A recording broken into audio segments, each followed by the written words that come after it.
Always put God first. Like, I think the prayer, like, I feel like at your lowest point, it's like, at least I can talk to men, right? As a man, you're going to there's going to be a point in your life where it's just going to be you at your lowest. Mm-hmm. And in that moment, the only person that's going to be you in that bed when you're crying is God. I'm going to be honest. Yeah, that's true. I'm going to be honest. And if that, like, that can relate to women too, like, at your lowest points, like, when you really need that hope, you have to. That's the you have only to give way. it to somebody. Yeah, because it's gonna eat you up. You try to find different sources to like let out your anger or your like depression, but it just doesn't work. Cause I've experienced that too. Like, you know, I try to hang out with my friends more. Oh, don't get me started. Women can relate to this. A heartbreak. You try to do everything. You try to hang out with your friends. You try to go out. You try to talk to other people. Move on. And, you know, I think I've done that like when I was younger, like just trying to take my mind off of it. But once I started praying, it was like a different type of healing. So when people ask me that, I don't want to be real blank and be like God, but literally that's just the answer every time. No, it's crazy because I was watching on a Safe Place with Yachty and Lil Baby. Yachty had asked Lil Baby, like, how'd you get here? Lil Baby was like, God. Yeah, Yachty was like, simple. Okay, what else? No, Lil Baby was like, God. Yeah. He was like, God. Like, it is that simple and that blank that, like, it do be prayer and God. Like, if you want me to go into more detail, I can tell you how the prayer and God worked in my life, but at the foundation, it is God and prayer, you know? Another question from the producers over here. Going back to sideline reporting, Donnie, what's the attitude with coaches and players, like, after the game or in the middle of the game? Because, like, some of them be locked in. Like, do they want to talk to a reporter right now? Or is it like, do they try to brush you off? Or are they really engaged? Do they want to talk to you? I've experienced both. So on the college level, I would say no. It depends too if they winning or they losing. So when I was doing it, I did like the winning coach. I think will go first. They be in a way better mood. Like they, come on, man. Yeah, they in so a way we better up 21 now. Yeah, don't let it be a blowout. They like, oh yeah, we just going da-da-da-da. Like they keep talking. They make the interview exciting. Then you got the losing coach coming back out after halftime. Be like, well, do you want to talk? But no, they don't. I would say they don't. And like something intense though, like maybe if it's a close game going into half two, I feel like they're more exciting to talk, but they kind of be rushing out. But when you have media and you have TV, they know that it's a requirement. Okay. Because so they know they have to get it done. Yeah, they know they have to. Like, I would go and introduce myself so they, you know, I'm small. So they know what I look like and who I am. Yeah. And some of them, like, I used to have to run down because I'm like, there's no way you're finna leave. Like, you're not walking away. So I'm like, I have a job. You have a requirement. And Come here. And I didn't know.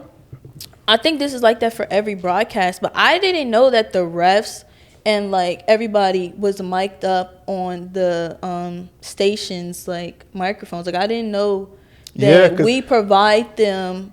Oh, you have to give them the mics. No, like, why can't I think of the word? The producers, like the production team of the station who's running the game. Like if Fox is doing the game tonight, Fox is providing these refs with the microphones, or like the coaches with the mics.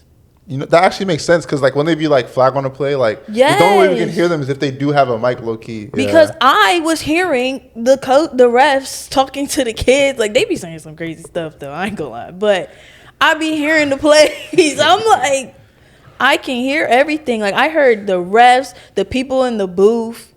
I'm like, I didn't really be having the inside scoop. No, like it was one ref and like they did the coin toss and he was like, we're gonna have a nice game, fellas. You never know, you might be dating his sister. I'm like, I was like, he might be right now. I mean, he was like, have a clean game. You know, you might go to college. You might be college teammates. I'm like, oh. Yeah, that's real.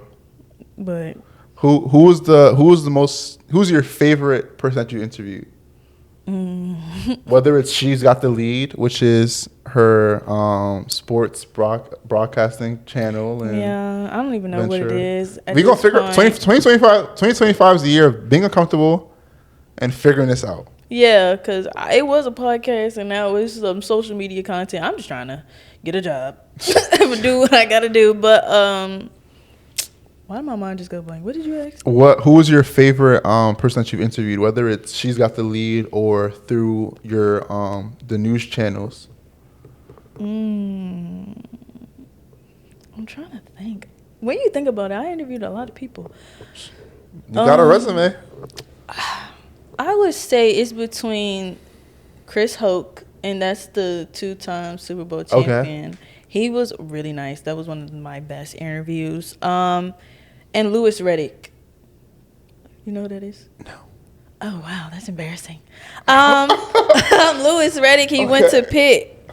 A Pitt alumni. He played in the league. He's the bald guy on... He be broadcasting, right? Yeah. Is it? I don't even... He's on everything. But he's applying, I think, I don't know if that was a rumor, but to be a GM for the Jets. He was good. I like interviewing people who are like intellectual and like actually know what they talk about. Athletes sometimes are the hardest people to interview. CT? Yeah, because they just be like, yeah, I just did this. They can't get into depth a little bit. And they're not trained media-wise. So coaches are trained media-wise. I think they need to start teaching these athletes. Like, once you hit a certain point, you know you're like the star of the team, and people going to want to train them because all the uhs and the uhs. And I'm like, all right, thank you. Like, just wrap it up. I don't be liking that. So. And who would you say is the most famous person that you've interviewed? Either DeMar Hamlin or Aaron Donald.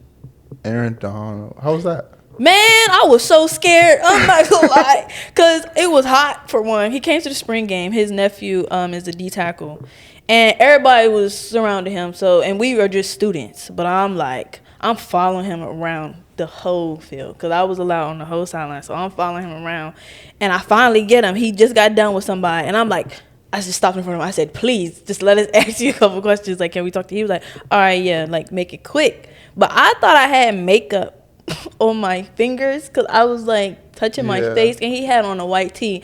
And I'm like, there's no way this is a regular white T-shirt. Like, this is Aaron Donald. And I had to clip the mic on him.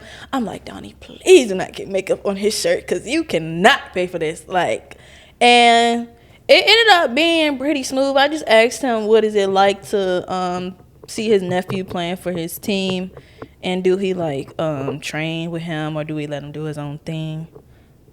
And that was pretty much it.